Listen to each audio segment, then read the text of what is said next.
Stories never get us any closer to the truth, Dale. You should know that by now. I refuse to accept, David.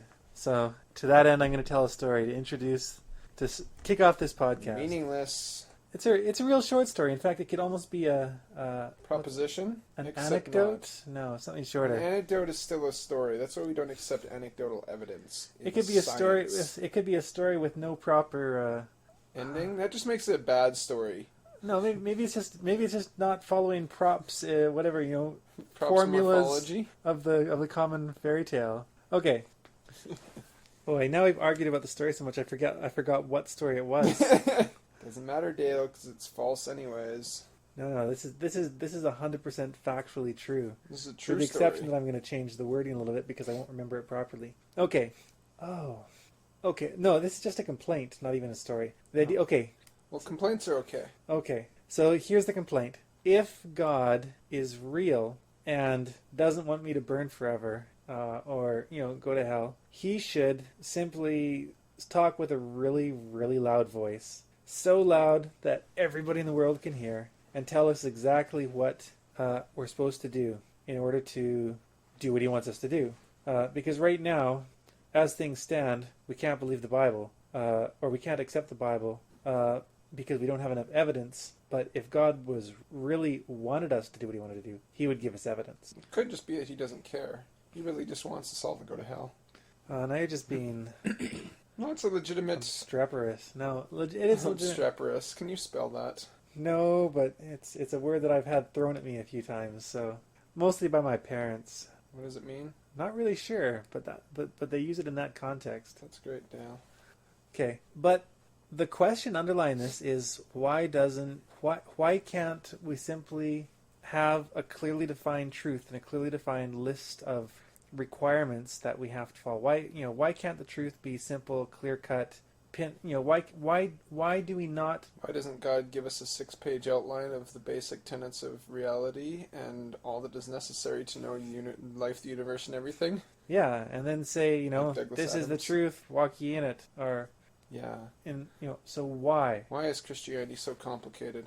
Why is life so complicated? Yeah, why can't you just have a list of 4 or 5 or even 10 rules that you can just follow religiously, and that will be how you appease whatever is out there? Those are two different questions. They are? Okay. Well, what was the first question?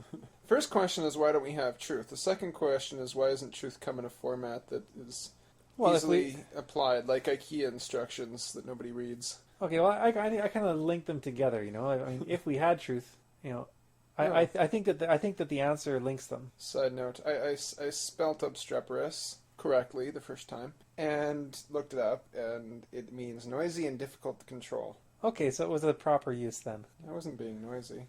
You were talking, David. I was talking. Thanks. There was sound coming out of your mouth. Anyways, this is not going well. So, yeah, I think it's a fair question, though. Yeah, if God is real, why doesn't he reveal himself to us and simply speak the truth of our existence and reconcile us and take us all to heaven? Mm-hmm. Why does getting to know the truth, why does getting to know God have to be complicated? Why can't it just be propositional? So what's your answer? What's my answer? Well, Yeah. that was the question. Okay, well, I think in order to find the answer, we have to look at how God reveals himself to us. Okay. And when we look at how God has revealed himself in the past and how, one of the things that we notice is that God does not come at people directly very often. And when he does come to us, for example, to Elijah fleeing from Jezebel, after having just performed these miraculous, one of the most amazing examples of God's direct action, when God rained fire down from heaven and burnt up the altar and the rocks and the water and the offering. Elijah then, coming off of this whole experience where God has just openly revealed himself, he then runs away and fasts for 40 days in the desert, running for his life from Jezebel, who wants to kill him. And God comes to him not in the wind, not in the fire, but in a still small voice. Yeah. Something I know I've talked with friends about is throughout the Bible, God never just shows up as God. He always comes in disguise. He comes most often he comes as a stranger, just this random person that walks up is walking, and you have the opportunity to engage him. Yeah, he doesn't even walk directly up usually. He usually is walking by, and you have to call him in. For example, in Abraham, Abraham and Sarah sitting in the tent, and Abraham's out in front of the tent, and God comes walking by. Yeah. With and Abraham calls him in. Very interesting, because that does raise the unanswerable question of how many other people saw God walk by and just didn't talk to him because they were doing other things, or couldn't be bothered. Abraham in some part became who he was. That was representative of his character, that he saw a stranger passing and brought them in to feed them. Mm-hmm. And that led to a relationship with God, I think, in some ways. And that's very interesting. Or you can take the story of the disciples on the road to Emmaus. They have just, the crucifixion has happened, Christ is dead, and it's now Sunday. Was it Sunday night? Or was it? Yeah, it was Sunday night, I think. Yeah, it seemed... in the evening, they got home for you, so maybe it was Sunday afternoon. And they're walking to Emmaus, and there's a stranger on the road walking with them. And they are all discussing what they've heard and whether they can really believe that Jesus is risen, and they're kind of dismissive. And the stranger asks, well, who is this guy? And so they have to open themselves up to the stranger on the road and tell the stranger about who Jesus was. And then the stranger in turn opens himself up and tells them more about who Jesus was. Yeah. Again, changing both of them. How so? When I say both of them, what do I really mean it? I think there's definitely exchange that happens. I don't know if I would go so far as to... Yeah. I don't know what I would say, but whether it changes them per se. In any visible way, I guess. Yeah, well, it builds a connection between them. Yeah. And that's the flip of that, is the God that comes in disguise is a God that is relatable. Mm-hmm. Because that's always the problem with, God on Sinai, or, God speaking from the pillar of cloud or of fire, is people don't get what he's saying. And you have that with and they don't want Elijah to... at some point too. Yeah, they don't even want to talk to him. We're afraid of him. You go talk to him, Moses. Yeah. We want some nice sort of hierarchy, and we'll just send the leaders to go talk to God. Yeah, because we're scared. We don't want to have to deal with the negotiation. We don't actually want to have to deal with the other. We don't want to have to wrestle with the complexity of this God that we can't really comprehend because he's not like us. Mm-hmm. And so you go talk to him and just tell us what he wants, and we'll do it. And the flip side of this is when you look at the ways in which we view God, we want God to be this figure of authority who will simply come and tell us what to do, and we view him as a God who has told us what to do. I completely and utterly repudiate that, but I'm probably the exception.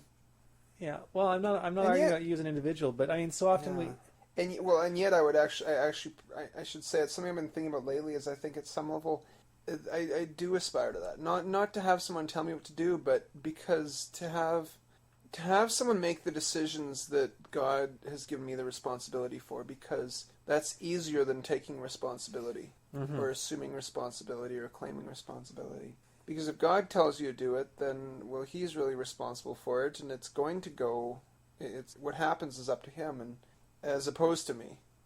If I do it, I'm responsible for the outcome. And that means I have to make a careful decision, and I can make mistakes, and it's a lot easier to just foist that off on God through a systematic inaction. Now I wonder if I can. I think I can twist this back in on two other things that we've been talking about. Words. I'm not to twist your words. I want to change the direction of the discussion a little bit and look at what this says about how God interacts with stories.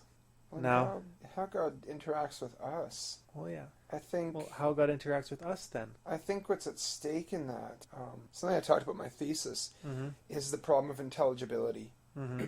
Now that's part of discourses of truth and knowledge that don't address power and things. Is they create a realm of the unintelligible. Mm-hmm. Certain things are allowed to be said, and certain things are intelligible, and certain things are not. And so, and it's tied up in what life is, or when is life grievable. Mm-hmm. A life that is ungrievable is also a life that is unintelligible. I cannot grieve it because I cannot literally make sense of it. It is unintelligible to me. It's just gibberish. It does not speak in a language I can recognize. And I mean, you can talk about colonization and that, but we won't. I was gonna. But yeah, and at some level, the deist God and the God that the deist God really is unintelligible. I mean, Dr. Samaraj would make the point: if the defining characteristics of God is that he is omnipotent, omniscient, and omnipresent, and you were to ever meet God, you would have no way to recognize him as God, because those are three characteristics you could never validate. And so he could manifest himself as anything, but you could never know him to be God, because those are things you cannot recognize. And So if you define God by the untestable, yeah, and I mean, that's not all of it, but yeah, there's this idea that this is an unknowable God, and so the only way God can make himself knowable to us is to come in our form. I mean, that's what Christ was the pinnacle of that, but certainly not the only example. God literally incarnates himself into human flesh in order to be understood by human beings. but here's the thing: even as he, is incarnated and comes to us as human, he never comes exactly as we want him. Like, No, but when does the other ever come as we want them to? yeah, but I mean, we're looking at is God an example of the other? Then I mean, God, the argument is made that God is the ultimate other. I don't know everything that's tied up in that argument, but it makes sense to me. because when I look at so many of the Bible stories, when we start looking at how God reveals himself to the Israelites, the story I just mentioned, the raining fire down from heaven. Yeah. When I look at that story, I always find it interesting that it was a contest between God and Baal was the storm god, the god of thunder and lightning, and it was God who rained the thunder and lightning. And when you look at the 10 plagues of Egypt, every single plague was more or less directed at a different Egyptian deity. Culminating with the 10th plague, which was directed at the Pharaoh personally. Yeah. So every single way in which God revealed himself, it was a kind of a subversion of a different story. And you've made the point that this plays out in through the creation story as well, and the Genesis story. And the way in which the much of Genesis is told is pointing out these ways in which God, I can't remember the exact way in which you put it, but you're saying that it's subversive. Or... Yeah, well, I got it from Jacques Ellul, and he says, the Genesis accounts, the questions they're answering are they're written directly and consciously and carefully to be completely opposite to the traditional belief systems of that time and place, which, I mean, on one level undermines any argument that says, well, they're just derivative. People just came up with these stories and thought they were cool, but they're just like all the rest. And he's like, no, these are specifically the opposite of that. Instead of water being the source of life, it is the nothingness out of which God brings life. God brings land, and then life comes out of the land. And yeah, the serpent that is supposed to be the greatest and most powerful of all the gods and the symbol of all that is holy and good in the middle, in that culture, becomes the villain at the heart of the story. And there's so many inversions that happen. But I don't know. I'm not sure exactly how that relates to this story. Well, I guess the way I've been thinking is that when you go from, on one hand, we see that God is willing to come to us on our ground in many respects in order to connect to us. But at the same time, it's never quite our ground. In other words, God is always approaching us from something of I guess I'll say a liminal space. It's always from the border, in that he refuses to be wholly subsumed by any of our stories. I'm just thinking of Tom King's story, Borders, where the family is going to cross a border, and they go from Alberta towards the States, and they pass the Canadian boundary. And then they get to the American boundary, and the Americans say, well, what nationality are you? And they say, oh, we're Blackfoot. And they said, oh, well, you can't come into the States unless you're American or Canadian. You have to pick. I said, well, we're Blackfoot. And they get back and forth, constantly refusing to be sucked into one story or the other, and steadfastly remaining on the border. And I wonder if God isn't the same way, in that he is with us and he's made intelligible to us, but at the same time, everything he does is somehow refuses to be entirely refuses to be easily defined. He's not a tame lion, I guess is what I would to use the... Well, and I think at some level that's not No, a tame line, I think, it's dealing with an entirely different paradigm. Mm-hmm. I think what's at stake in that is, I mean, and this ties into the commandment, do not make idols. Mm-hmm. Because it's the idea that we can get a picture of God and that's it, that's all. That's the end. And God's like, no, this is a relationship, which is not something that is static. You don't form a relationship with anyone just by having a picture of them and worshiping it. You can perform, you can like create the belief, this sort of insane stalker belief in your head that you have a relationship with them, but you don't have a relationship with them. Mm-hmm. You just have an idol and an image that's representative of them, but signifies nothing. Now, if I go back to my original question of why doesn't God simply, open up his, let everybody in the world see his face and answer the question, and say, I want you to do X, Y, and Z. AMA. Yeah. Hello, this is God. Ask me anything. To my mind, my understanding within this context, one reason why God wouldn't choose to do that is that doing so would be to fix God within a specific story. Yeah. And this is why I always think the medium is the message. And in this respect, if God were to reveal himself through the medium of a megaphone and a truth that was so obvious that it could never be denied, God would be giving up. In the very act of revealing himself in this way, he would be giving up the relational aspect, the part of him that requires interpretation. I guess not the liminality, but... Yeah, well, this is, again, not something I've researched deeply into, but there's a famous statement by the philosopher Martin Buber, and he talks about the I-thou relationship. Mm-hmm. Is the foundational relationship. It's always between two, at some level, between two people. Mm-hmm. And that's fundamentally different from the I-it relationship. And what's an and I-it? That's the switch is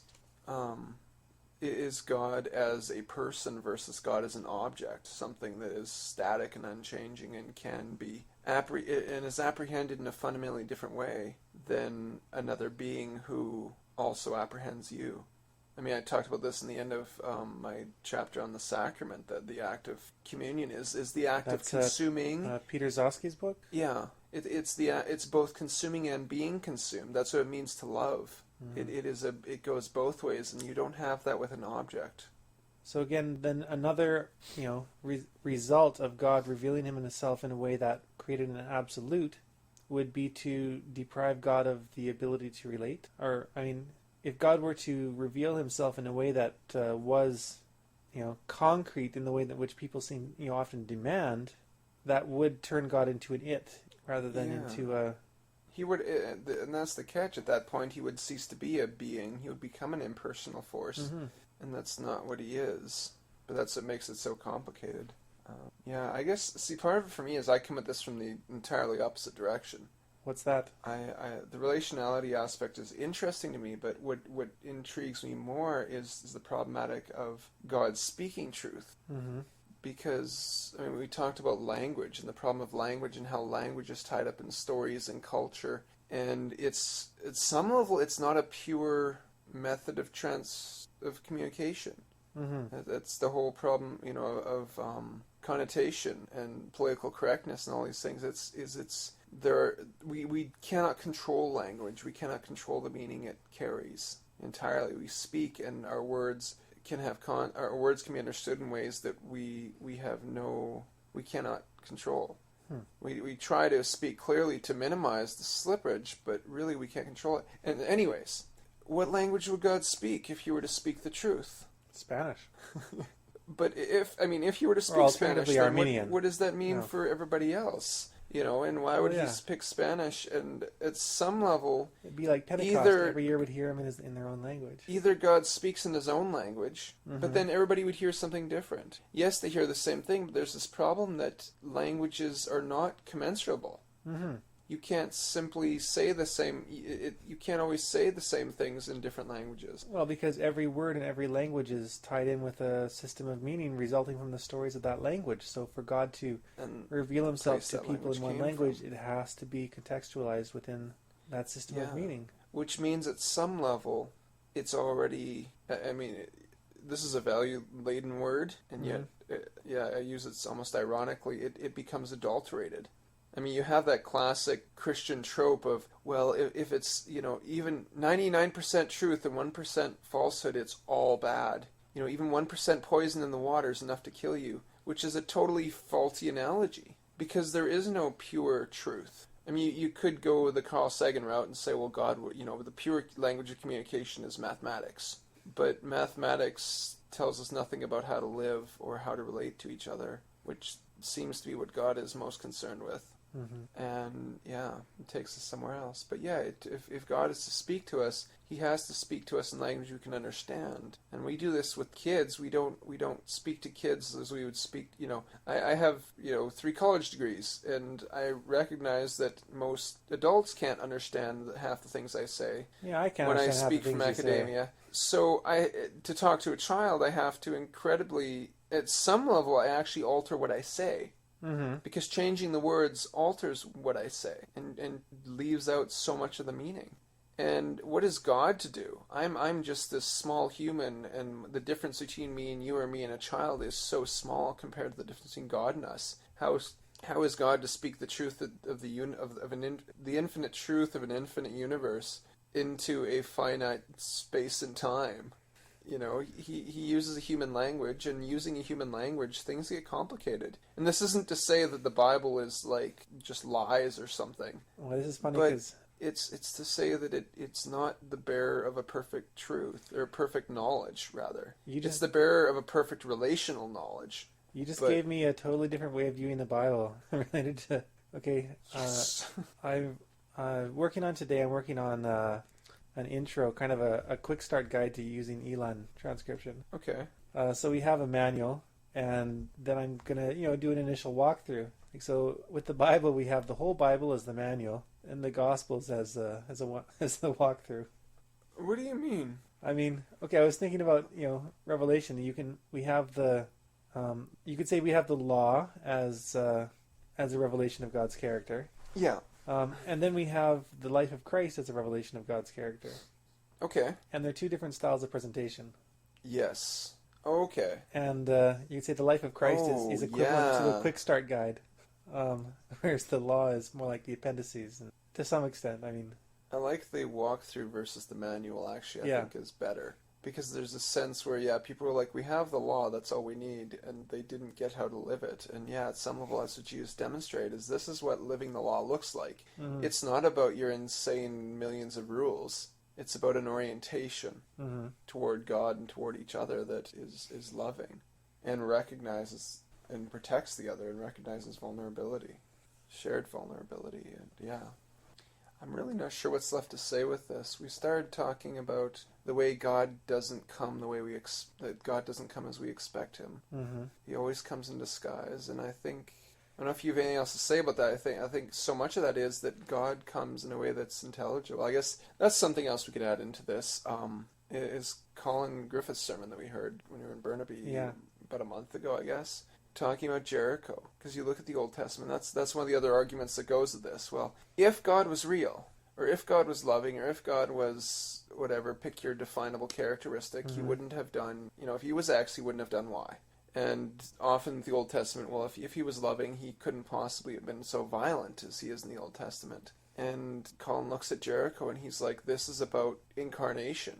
This is about a loving God doing whatever it takes. This is about how far God is willing to go to connect with a people that just don't get him at all. And so they're looking for a God of power and a God of violence, and in a world of violence and power where those are the only gods that are recognized. And so God comes and says, okay, I will be that God, but understand that I can be the God of violence and power, but I'm not going to be the God of conquest for the sake of gain. Mm-hmm. And so he's always moving them forward. He's always changing the story, and yet he doesn't change it as much as we might want.